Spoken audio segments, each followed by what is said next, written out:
Amém? Vamos orar a Deus nessa manhã, agradecendo a Ele por essa oportunidade de estudarmos a Sua santa palavra, de aprendermos da Sua verdade e de sermos edificados na rocha. Senhor, muito obrigado por esse dia, muito obrigado pelo Teu amor, pela Tua graça, pela Tua santa palavra que nos chega por meio dos Teus filhos e filhas aqui nesse lugar, por meio do Teu Espírito Santo que nos envolve. Nos visita nessa manhã com graça, com amor, com poder, com misericórdia. Fala conosco, nos edifica na Tua verdade. Nós somos Teus filhos, Senhor, e dependemos de Ti. Nós confiamos na Tua providência, Senhor. Confiamos na Tua graça, confiamos na Tua bondade, misericórdia. Aquece nosso coração nessa manhã e nos ensina a sermos mais obedientes à Tua palavra, sermos Teus filhos. Em nome de Jesus, nós Te pedimos, Te agradecemos, continua conosco. Amém. Queridos e queridas, não vamos ler todo o capítulo, vamos ler algumas partes, mas gostaria que vocês lessem comigo, agora em Êxodo 19, já preparassem para lermos também Atos 2. Como eu disse, nós vamos fazer um aprofundamento acerca dessa visitação de Deus ao povo, ao descer no Monte Sinai, Monte Horebe. Como que Deus visita o seu povo novamente em Atos 2, descendo o Espírito Santo sobre o povo. E nós lemos aqui no capítulo 19, versículo 1, no dia em que se completaram 3 meses que os israelitas haviam saído do Egito, chegaram ao deserto de Sinai. Depois de saírem de Refidim, entraram no deserto do Sinai, e Israel acampou ali diante do monte. Logo, Moisés subiu o monte para encontrar-se com Deus, e o Senhor o chamou do monte, dizendo: diga o seguinte aos descendentes de Jacó e declare aos israelitas: vocês viram o que fiz ao Egito, e como os transportei sobre asas de águias, e os trouxe para junto de mim. Agora, se me obedecerem fielmente e guardarem a minha aliança, vocês serão o meu tesouro pessoal entre todas as nações. Embora toda a terra seja minha, vocês serão para mim um reino de sacerdotes e uma nação santa. Essas são as palavras que você dirá aos israelitas. Aqui nós vemos Deus, amados, falando a Moisés, mensagens para serem ditas ao povo, que demonstram o cuidado de Deus em zelar da sua aliança. Até o capítulo 19, nós vimos que o povo passou por situações diversas de provação diante de Deus.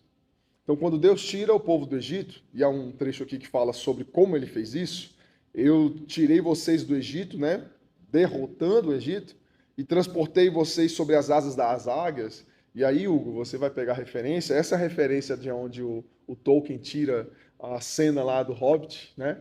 Quando eles falam que as águias estão chegando, ele tira da Bíblia essa ideia de que as águias são enviadas por Deus para carregar lá as pessoas, né, sobre as suas costas. Então aqui é um símbolo, né, uma figura que Deus usa para falar que, assim como as águias amparam seus filhotes quando eles estão tentando voar pelas primeiras vezes e caem do ninho, e elas dão amparo, né, a esses pequenos filhotes, assim Deus fez com seus filhos. E para quem conhece a literatura ou a saga do Senhor dos Anéis, as águias aparecem nesses materiais do Tolkien como seres enviados pela providência, né, para ajudar quando não há mais nada a se fazer. Acho isso muito bonito. E aí Deus vai dizendo que não foi por causa do que eles demonstraram ser, né, nas provações. Porque durante as provações que os israelitas passaram, em algumas delas eles falharam, né? Isso ficou muito claro, que o povo falhou diante de Deus. Nós fomos lendo aqui e vendo que eles receberam o maná e reclamaram, eles chegavam num lugar onde não tinha água e reclamavam, se queixavam. Porém, no capítulo 19, Deus não coloca diante deles as suas reações, mas coloca a sua palavra, de que ele os tirou do Egito, ele os transportou como águia, que cuida dos seus filhotes, e trouxe para junto de mim. Então, o objetivo de Deus sempre foi trazer o povo para perto dele. Isso é muito importante. O objetivo de Deus não era provar o povo para que eles se mostrassem perfeitos, porque eles não seriam perfeitos sem a presença de Deus para aperfeiçoá-los. Tanto que esse capítulo mostra o motivo do porquê Deus e como Deus vai aperfeiçoar o seu povo. Não é apenas por meio de provações seguidas, mas é também por meio de uma santa presença. E no capítulo 20, nós vemos que essa santa presença exige uma postura renovada de obediência e é onde Deus entrega os mandamentos. Então, quando Deus prova o seu povo, ele está preparando o seu povo para conhecê-lo. E aí ainda no capítulo 19, Deus deixa claro, se obedecerem fielmente e guardarem a minha aliança, ele deixa claro agora que é uma relação bilateral. Até aqui, não havia aparecido ainda essa expressão, se vocês guardarem a minha aliança. Na verdade, Deus sempre falava que era zeloso, que ia sustentar a sua aliança, a aliança que ele fez com Jacó, que ele fez com Isaac, que ele fez com Abraão. Ele fala da parte dele como responsável por essa aliança. Agora ele convida o povo a guardar a aliança, porque dessa maneira, guardando a aliança, eles serão um tesouro pessoal de Deus entre todos os povos e nações na terra. E uma maneira de guardar essa aliança é obedecendo a Deus.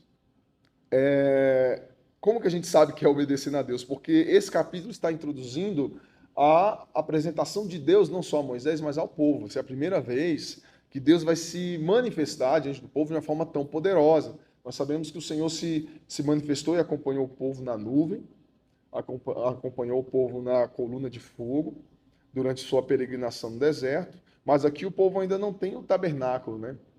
Eles ainda não têm ainda o lugar onde eles vão cultuar a Deus, mas após esse momento, Deus começa a planejar uma maneira de estar com o povo, porque ele fala, ó, tirei do Egito, transportei como nas asas da águia e trouxe vocês para perto de mim. E o propósito de Deus é manter o povo perto dele. Moisés volta, aí ele convoca as autoridades do povo, os sacerdotes, e fala tudo que Deus passou para ele, e o povo responde, faremos tudo, como a Camila já deve ter estudado com vocês aqui. E esse faremos tudo coloca o povo numa situação de plena obediência. Eles têm que agora obedecer a todos os indicativos de Deus. Ou seja, Deus exige o povo que se purifique, e o povo vai se purificar, porque Deus vai descer. E aqui nós vamos ler no versículo 16 agora, se vocês puderem acompanhar aí, no versículo 16 do capítulo 19, depois do povo ter se purificado, lavado suas vestes durante 3 dias, a Bíblia diz, ao amanhecer do terceiro dia houve trovões e raios, e uma densa nuvem cobriu o monte, e uma trombeta ressoou fortemente. Todos no acampamento tremeram de medo. Moisés levou o povo para fora do acampamento para encontrar-se com Deus, e eles ficaram ao pé do monte. Olha que incrível, né? Imagina essa cena, pessoal. Você está no meio de um acampamento, né? No pé de uma montanha, e de repente a montanha começa a tremer, começa a sair fumaça, começa a ficar umas nuvens densas e pesadas. Quem não tiver vontade aqui de sair correndo de medo, não é humano, né, cara? Mas não era uma presença qualquer, era a presença de Deus, e eles sabiam que era a presença de Deus. E o Monte Sinai estava coberto de fumaça, pois o Senhor tinha descido sobre ele em chamas de fogo. Dele subia fumaça como que de uma fornalha. Todo o monte tremia violentamente, e o som da trombeta era cada vez mais forte. Então Moisés falou, e a voz de Deus lhe respondeu. O Senhor desceu ao topo do monte Sinai e chamou Moisés para o alto do monte. Moisés subiu e o Senhor lhe disse, desça e alerte o povo que não ultrapasse os limites para ver o Senhor, e muitos deles pereçam. Isso mostra que nem todo mundo aqui estava pronto para ver o Senhor. De certa forma, o povo sabia disso, né? O povo não estava pronto, porque para esse relacionamento cada vez mais íntimo, subindo esse monte, era necessário purificação, intimidade, temor, santificação ao Senhor, que naquele momento apenas Moisés estava nessa condição, porque Deus havia promovido isso na vida de Moisés. E isso mostra uma seriedade tão grande, parece uma cena, né, de Hollywood isso aqui, né? Mas Hollywood veio bem depois, né? As manifestações bíblicas são cinematográficas. Porque um Deus poderoso, um Deus santo e um Deus que quer manifestar o seu poder, ele não tem como se mostrar ou se revelar ao seu povo de outra maneira. Até porque os israelitas deveriam entender que eles precisavam de obedecer a Deus por causa do que Deus é. E é muito fácil você estar em um contexto onde você obedece uma figura de autoridade por causa daquilo que ela pode fazer com você, né? Por exemplo, dentro de uma família, nós sabemos que os pais têm várias maneiras de corrigir os filhos, e muitas vezes os filhos obedecem por causa que eles sabem que podem ser corrigidos. E isso é uma relação meio que de consequencialidade ali.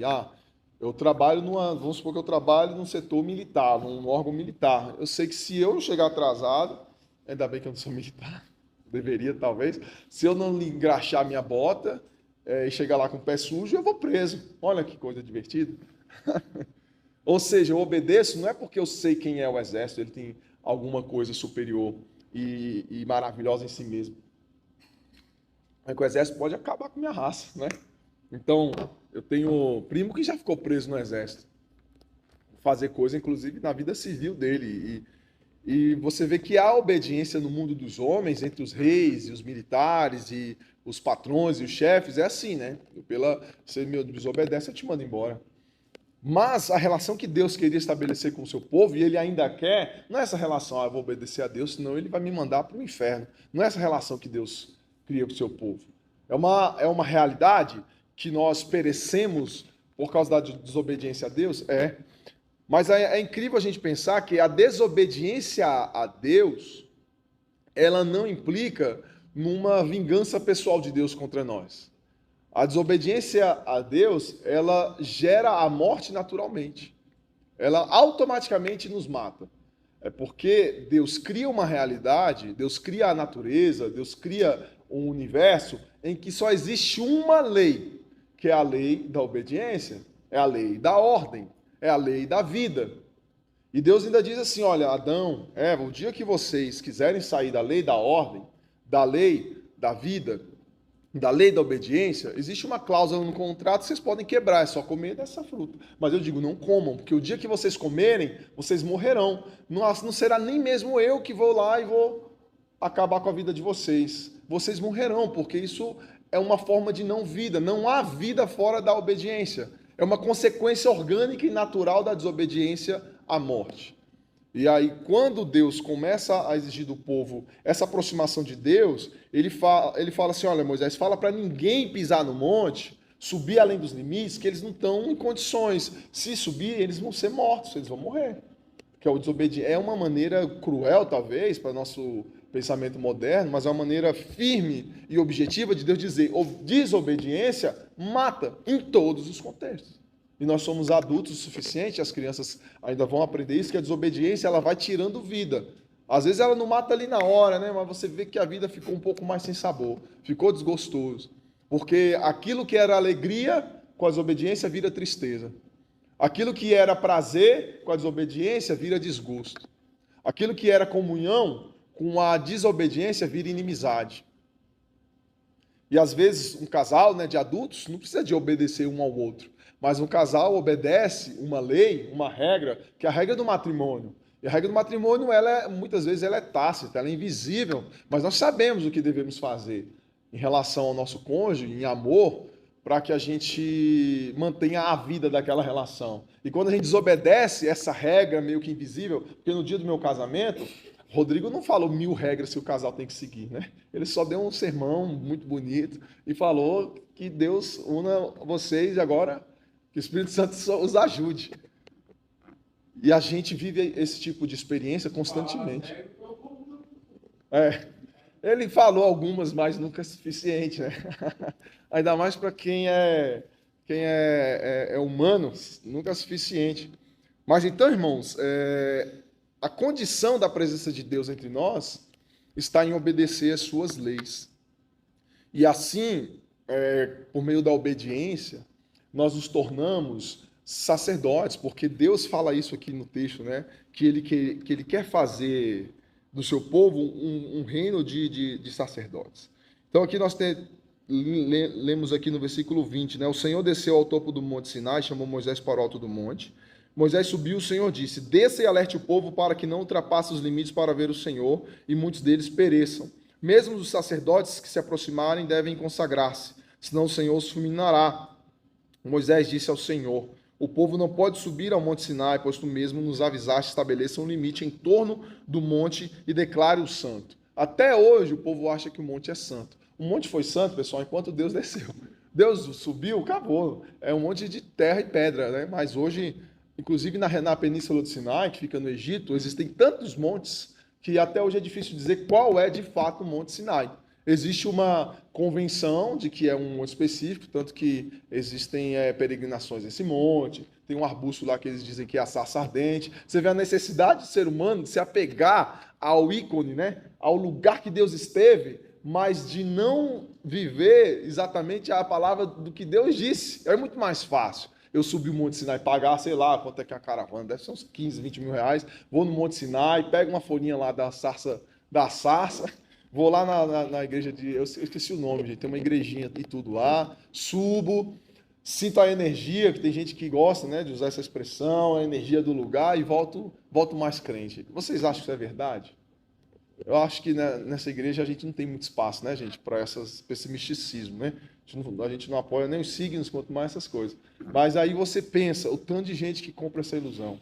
É porque nesses movimentos nós roubamos toda a soberania de Deus e da sua palavra. Toda vez que você abre uma brecha na sua vida, para um penduricalho gospel, para um amuleto, para uma peregrinação, para uma pedra do Sinai, você está trocando o caminho da obediência à lei de Deus por um rito, ou um ritual, ou uma magia, ou uma superstição que substitui a sua necessidade de se aproximar do monte do Senhor. Isso é muito diferente. Carregar pedaços de relíquia, né, da cruz, carregar escapulário, amuleto, é muito fácil. Gente, eu queria que a religião cristã se resumisse a isso. Nossa, mas meu fardo ia ser muito mais leve. Mas, por outro lado, eu odiaria, porque eu nunca ia conhecer o meu Senhor. Eu nunca ia sentir a presença real de Cristo na minha vida. Nunca ia conseguir ajoelhar no meu quarto, ou nos momentos que eu estou triste, ou nos momentos que eu estou alegre, estou só, e eu sei que Cristo está ali, e Ele ministra coisas poderosas na minha vida, e Ele opera coisas que eu sou incompetente e incapaz de fazer, mas Ele opera por causa do seu Espírito, porque quando a gente se prende a esses aspectos, nós viramos escravos dessas coisas, né? Nós viramos servos dessas coisas. E o que Deus nos chama é para a liberdade, né? E continuando aqui, gente, nós vamos ler agora em Atos capítulo 2. Eu perdi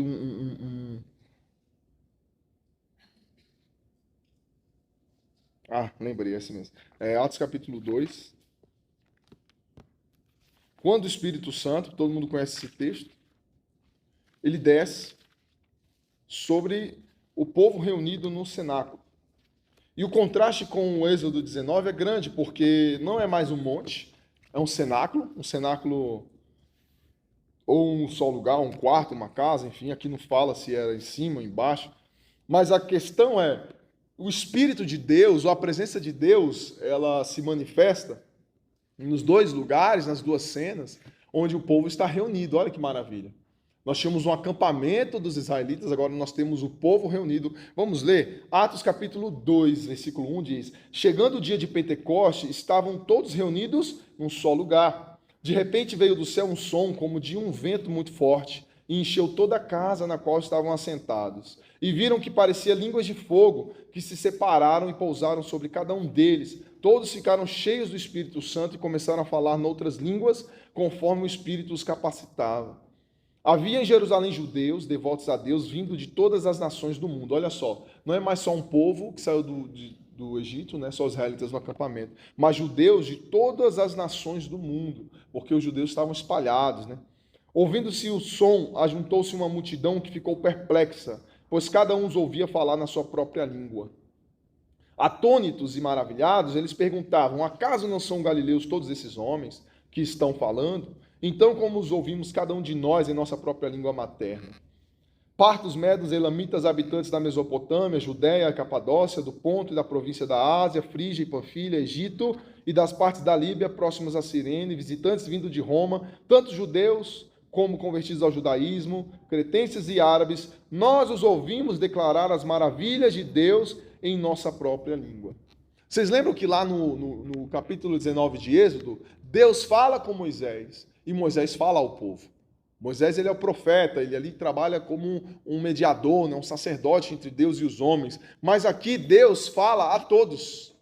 E o interesse de Deus é novamente tirar o povo do Egito, carregar nas suas asas de águia e trazer para si. E aqui ele faz um movimento onde ele se revela ao povo, conforme Jesus havia prometido, ele se revela descendo como um vento em um só lugar, todos são cheios do Espírito Santo de Deus.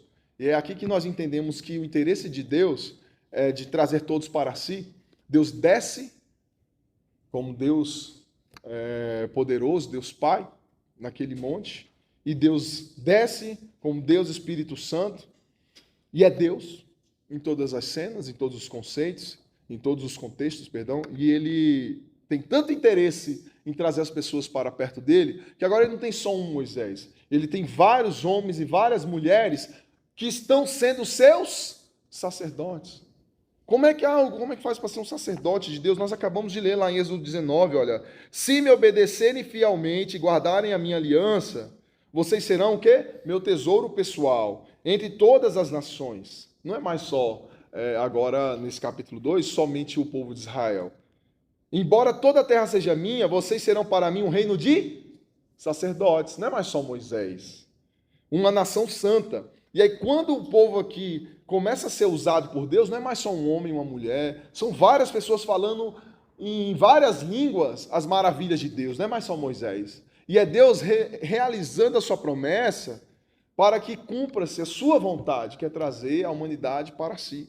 E aí, essa presença de Deus é a única maneira de que a obediência seja viabilizada. Sem a presença de Deus, amados, não tem obediência. Infelizmente.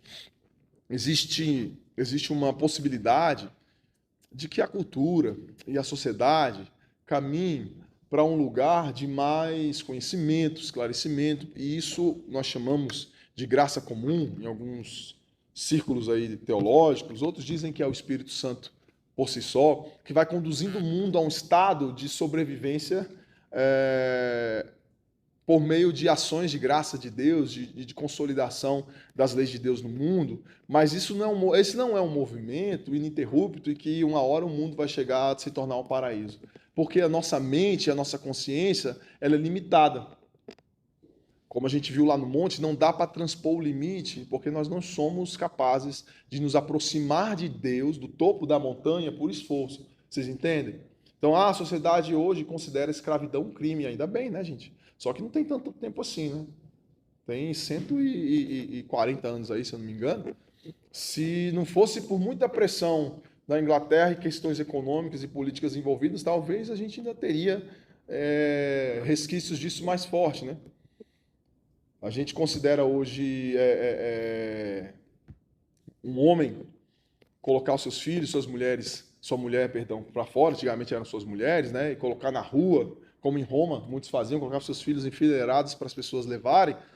Isso foi uma prática comum no mundo romano que os primeiros cristãos combatiam. Nós fomos vendo o mundo se tornar um lugar menos cruel, e se você quiser comparar algumas práticas do mundo oriental, onde a fé avança bem mais vagarosamente, nós temos práticas ainda muito bizarras, espalhadas em contextos tribais e aborígenas, e também até em países gigantescos, com 1,5 bilhão de habitantes, como a Índia, que não tem ainda a noção de que o sistema de castas é maligno, que trata pessoas como lixo, né? E é triste pensar que uma pessoa de determinada casta vale mais do que um rato, vale menos do que um rato, né? Um rato sobrevive, mas uma pessoa que é um Dalit morre. Isso é muito inumano, isso é muito absurdo. Mas esse é o mundo que nós vivemos, então ele não é igual para todos, né? O Evangelho não alcançou, a salvação não alcançou. É impossível um mundo como esse que nós vivemos subir o monte com seus próprios pés. É Deus que traz para si a humanidade. E ele faz sempre esse movimento de busca, o Espírito Santo vem. Só que quando o Espírito Santo vem, ele não vem de maneira mágica, pegando as pessoas e fazendo elas subirem, como se fosse assim, né, um enlace mágico. A pessoa, agora eu só quero fazer as coisas de Deus. Não. Você sente o Espírito Santo, você percebe ele te impulsionando para o bem, mas Paulo diz que em nós existem duas naturezas e que a gente luta constantemente. Você sente o Espírito te impulsionando para o bem, você sabe o que é certo, mas vem a sua carne, vem a natureza caída, vem Satanás, os demônios com seus dados inflamados. Não, você tem que viver assim, cara. Assim é o certo, e geralmente esse certo é o caminho da desobediência. Mas o interesse de Deus é tão grande que nós conheçamos a Ele, que Ele manifesta a sua lei. No capítulo 20 de Êxodo, que vem logo em seguida, é a conclusão desse movimento. Vamos ler aqui só o finalzinho do 19, que diz assim, quando Deus fala dos limites, né? Então Moisés desceu e avisou o povo. E o capítulo 20, versículo 1. E Deus falou todas essas palavras: Eu sou o Senhor, o teu Deus, que te tirou do Egito, da terra da escravidão. Olha só, Deus está dizendo, olha, não me obedeçam só por causa das consequências, do castigo, ou da punição, ou porque vocês estão impressionados. Eu sou o Senhor teu Deus e libertei vocês pelo que eu fiz, por quem eu sou. E aí Deus começa a colocar os mandamentos. E o primeiro mandamento é: não terás outros deuses além de mim. Porque, de fato, outros deuses não existem, né? E esse caminho de buscar outros deuses, como eu falei agora há pouco dos amuletos, ou dos elementos mágicos e místicos que tiram a soberania e o controle das mãos de Deus sobre a vida, eles se tornam novos deuses porque eles tiram de nós o desejo de obedecer exclusivamente a Deus. E quando nós seguimos o capítulo 20, nós vemos Deus dando os mandamentos, e a gente sabe que a lei de Deus, ela é muito maior do que os 10 mandamentos. Grave isso, gente. A lei, quando a Bíblia se refere à lei de Deus, não necessariamente o termo lei de Deus é apenas referente aos 10 mandamentos. Os 10 mandamentos é a lei de Deus? Sim. Mas ao longo da Torá, dos 5 primeiros livros da Bíblia, nós temos mais de 600 pequenos mandamentos. Como, por exemplo, lidar com um problema de pele, como lidar, por exemplo, com o próprio cabelo, a barba, como cozinhar, que carne comer. Vocês que já leram Levítico, Números, Deuteronômio, sabem que existem regras para várias práticas do povo judeu aqui, povo israelita, que envolvem questões cerimoniais, de como eles deveriam se aproximar de Deus, questões ritualísticas ali, questões morais, quando alguém pecasse, fizesse um crime dentro da comunidade, e questões também sanitárias, né? Como eles deveriam proceder com a higiene do próprio corpo. Então tem mais ou menos 600 regras na Torá que também fazem parte dessa lei de Deus, que em alguns aspectos eram só para aquele povo, naquele contexto, naquele lugar. Por exemplo, lá não podia comer camarão, né? Alguém aqui está sem comer camarão? Só para eu saber se está obedecendo mesmo. Enfim, né? Não podia comer coelho. Né? Eu nunca comi, né, gente? Mas não podia comer jacaré. Jacaré eu já comi. Então, assim, a ideia da lei de Deus é entender que há uma ordem em todas as coisas. A lei de Deus é a ordem da vida. É como a realidade de Deus é organizada e ele manifesta aos nossos corações a conta-gotas, pessoal. Já pensou se Deus derramasse na sua consciência uma informação sobre como funciona toda a ordem do universo? O que ia acontecer com o seu cérebro? Ia derreter na sua cabeça, né? Não ia aguentar tanta informação. Mas Deus vai revelando a sua lei, e principalmente o que é mais importante, de maneira gradual. E olha que maravilha, lá em Romanos capítulo 2, vamos ler aqui, logo depois de Atos, né? Romanos capítulo 2, Paulo fala que essa lei de Deus, ela é realmente revelada a todas as pessoas. Romanos 2:12 diz assim: todo aquele que pecar sem a lei também perecerá. E todo que pecar sob a lei, pela lei será julgado. Porque não são os que ouvem a lei, com L maiúsculo na minha tradução aqui, que são os justos aos olhos de Deus, mas os que obedecem à lei. Estes serão declarados justos. E aqui na minha Bíblia diz: de fato, quando os gentios, ou seja, aqueles que não conhecem a Deus, que não têm a lei, ou seja, não conhecem nada da Torá, dos 10 mandamentos, não conhecem a lei de Deus, praticam naturalmente o que ela ordena, eles tornam-se lei para si mesmos, embora não possuam a lei, pois mostram que as exigências da lei estão gravadas no seu coração. O mais importante, as exigências da lei estão gravadas no seu coração. Disso dão testemunho também a sua consciência e os pensamentos deles, ora acusando-os, ora os defendendo. Gente, toda vez que você compartilhar o evangelho com alguém, fica em paz. Ou você crê na Bíblia e no Espírito Santo e na obra de Deus, ou você vai ter que subir a montanha a pé. Porque quando você anuncia o evangelho a alguém, a consciência dessa pessoa, ela foi criada por Deus já com essa matriz em que e diz no coração dela, há uma ordem, há uma lógica, e eu estou fora de ordem, entendeu? Eu estou desobedecendo a lógica. E qual é a lógica? É a lógica da vida de Deus.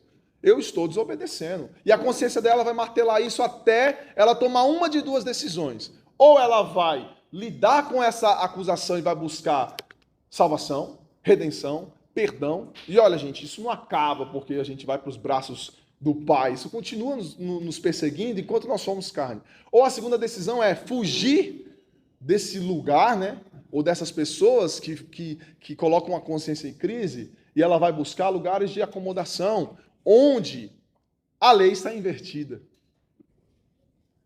Onde a lei se torna qualquer coisa. Onde tudo é permitido, e essa é a nova lei. Onde tudo que... A lei de Telema, né? Não sei se já ouviram falar. De Aleister Crowley. Tudo que você pensar e quiser, faça, porque é tudo da lei. São duas opções, não tem muitas, né? E qual é a mais fácil da gente decidir?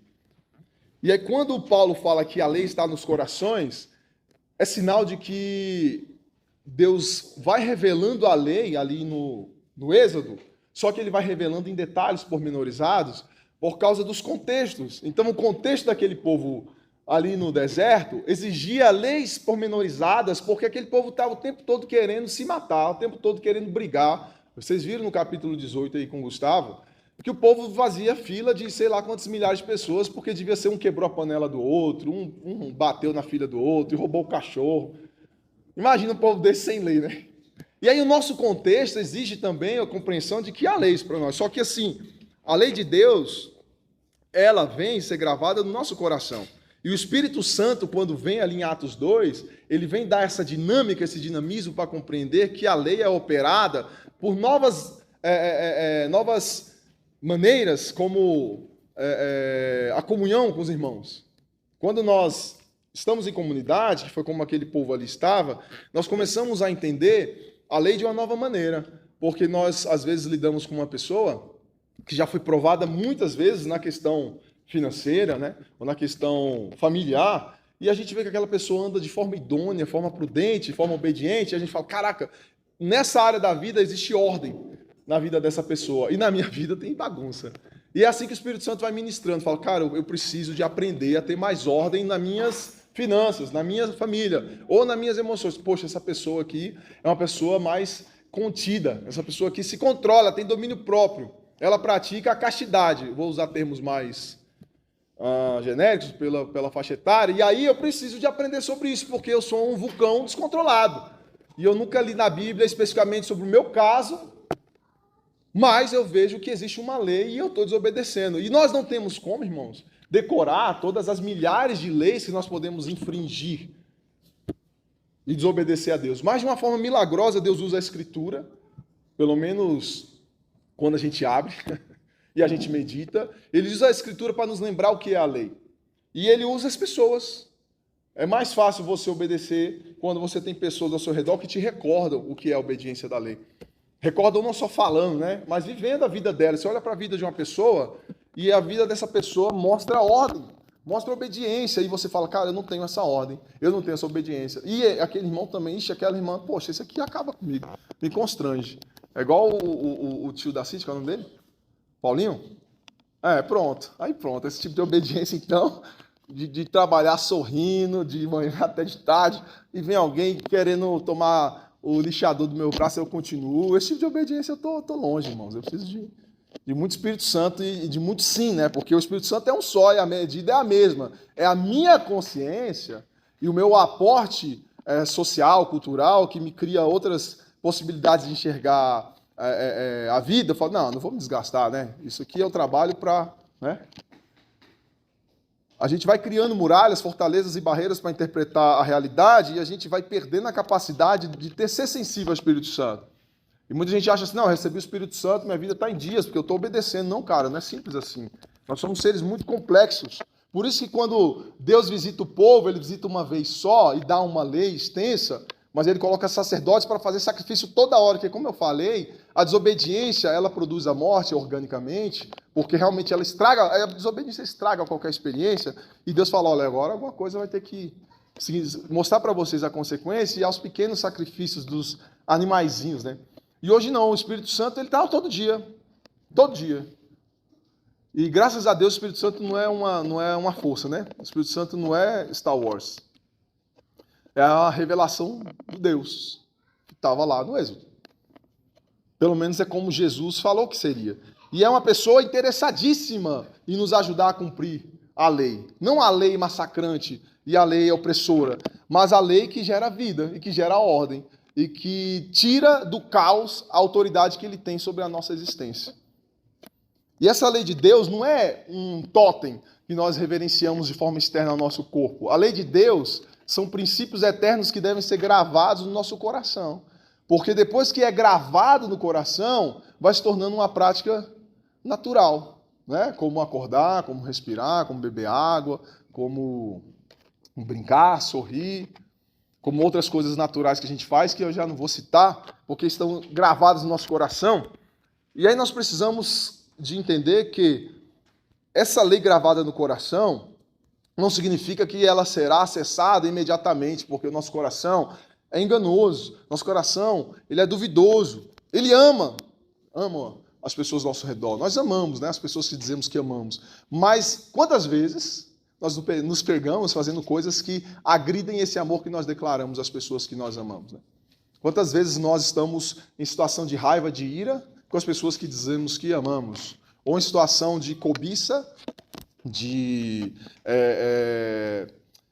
deturpação desse amor, porque nós somos humanos e vivemos essa crise constante. Porém, o Espírito Santo, ele trabalha gravando essa lei no nosso coração, e isso está escrito lá em Jeremias 31, não vou ler porque não dá tempo, mas é uma promessa de Deus que ele gravaria a sua lei nos nossos corações. Em Hebreus 8:10 fala da mesma coisa, que a lei seria gravada nos nossos corações.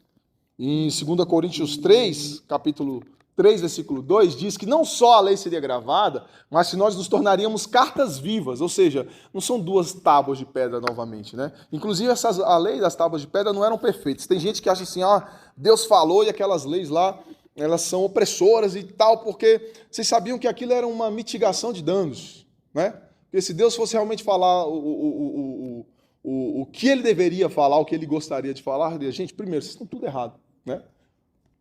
Vocês já estão errados de vocês, entre vocês ter gente que é explorado. Mas como que Deus vai falar contra uma... Não sei se ficou claro, por exemplo, um dos mandamentos é assim, você não deve cobiçar o próximo, nem a casa do próximo, nem a mulher do próximo. Olha que o mandamento não fala o homem do próximo, né? Automaticamente as mulheres podem cobiçar? Não, é só ter um pouquinho de hermenêutica. Nem o servo e nem a serva do próximo. E nem o seu boi, nem o seu gado. E coloca na mesma linha mulher, servo, boi, cachorro, né? Provavelmente quem acompanha a Escritura, a revelação, quem acompanha as palavras de Jesus, quem acompanha a revelação por meio das cartas paulinas, vê que gradualmente esse pensamento vai mudando, e Jesus ele chega a falar assim, que todos são bem-vindos no reino do Pai. E Paulo diz assim, que não há judeu nem grego mais. Ou seja, não há homem nem mulher, não há essa distinção. E nem escravo nem livre, mas todos são um em Cristo Jesus. E o desejo de Deus naquela época talvez seria dizer, olha assim, ninguém aqui mais é dono da sua própria mulher. Ninguém aqui mais é dono de um servo. Mas como que isso ia acontecer numa população primitiva da idade do bronze, do ferro, que não sabia nem resolver problema de quem era o gado, de quem era o bode, não sabia resolver problemas básicos de higiene pessoal. E algumas revelações ainda estão chegando, porque, como eu falei para vocês, há 140 anos que minha tataravó deixou de ser uma mulher escravizada, né? Poderia ter sido há mais tempo? Poderia. Ah, não foi? Não sei se vocês já pararam para pensar que até em 1950, o único casamento que valia no Brasil era da Igreja Católica. Olha aí de novo, né? O pessoal interpreta as coisas e o casamento não seria a união de duas pessoas em amor e confiança, seguindo essa lei que eu citei antes, né? Que é uma lei que vai além dos 10 mandamentos, que é uma lei tão poderosa e é uma lei tão ampla, que você começa a entender que essa lei é aquilo que Jesus viveu. E para encerrar, é Cristo que manifesta a obediência perfeita e a lei perfeita. Quando ele diz assim, olha, vocês ouviram o que estava escrito, não cobiçarás a mulher, não é, do teu próximo? Eu digo para vocês o seguinte, aquilo ali era só redução de danos. A verdade é que vocês não devem nem olhar com intenção impura, porque você só cobiçando já cometeu o adultério. Diz assim, não matarás, não é? Mas então, vocês eram ogros primitivos, agora que vocês podem entender, 2000 anos atrás, hein? Se você odiar, você já matou do seu coração. E você vai vendo que a lei tem o objetivo de nos guiando para mais perto de Deus, e essa evolução nos faz ver que é sempre mais complexo. É complexo porque é difícil? Não é complexo porque é impraticável. Mas Jesus manifesta a obediência perfeita e é o Espírito Santo que vai aperfeiçoando a lei. E vai aperfeiçoando não mais em tábuas, mas ele vai aperfeiçoando aonde, gente? No nosso coração. Não sei se alguns de nós já conseguiram superar o homicídio no coração, né? Ou o adultério no coração. Se sim, glória a Deus, é o Espírito Santo que faz essa obra. E aquele povo, ele viu e ouviu Moisés. E agora, o povo, que somos todos nós, a gente vê e ouve a Cristo. E como Paulo diz, né, o que nós vimos e ouvimos de Cristo também deve ser o que nós anunciamos. Porém, para que exista vida verdadeira e comunhão verdadeira uns com os outros, com Deus e com Cristo, é preciso que tudo que nós temos visto e ouvido, e nós consideramos lei de Deus, seja também vivido. E esse é o maior desafio da igreja cristã hoje. Talvez em todas as eras, mas mais ainda hoje em tempo de mídia, né?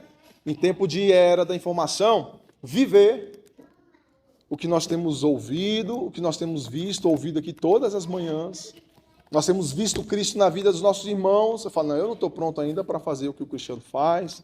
É porque é ele e Deus mesmo. Ah, não, o que a irmã Cristina faz é ela e Deus mesmo. Isso aí é para te ensinar. E assim vai ser várias pessoas sendo usadas como lembretes de Deus de que a lei é mais ampla. Por isso que a vida em comunidade é a manifestação do Espírito Santo, é sobrenatural. E é mais fácil a gente se isolar, porque aí a gente fica com menos conhecimento dessa lei que se manifesta na Escritura, mas se manifesta também na comunidade e se manifesta na comunhão. Às vezes seu filho, pequenininho, vai chegar para você, o Gustavo é cheio de testemunho assim, depois escutem, e vai mostrar, papai, então, isso aqui. Aí você, eu estava desatento. Isso aí também é lei de Deus.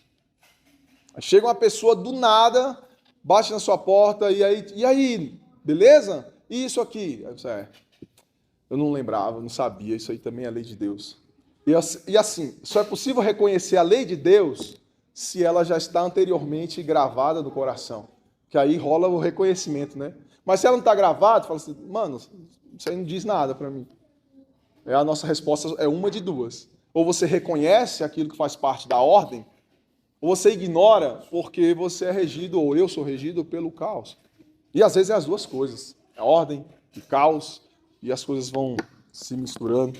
E que o Espírito Santo possa ser bem-vindo em nosso coração para pôr ordem no nosso caos, para trazer lei para a nossa vida. E a lei da liberdade, a lei da obediência, a lei da paz, a lei da alegria, e não a lei do fardo e da opressão e do peso. Amém? Senhor, nós oramos a Ti nessa manhã, agradecidos pelo Teu Espírito Santo, que se revela de maneiras misteriosas, de maneiras surpreendentes, na hora, no dia, como, por meio de quem Ele quiser.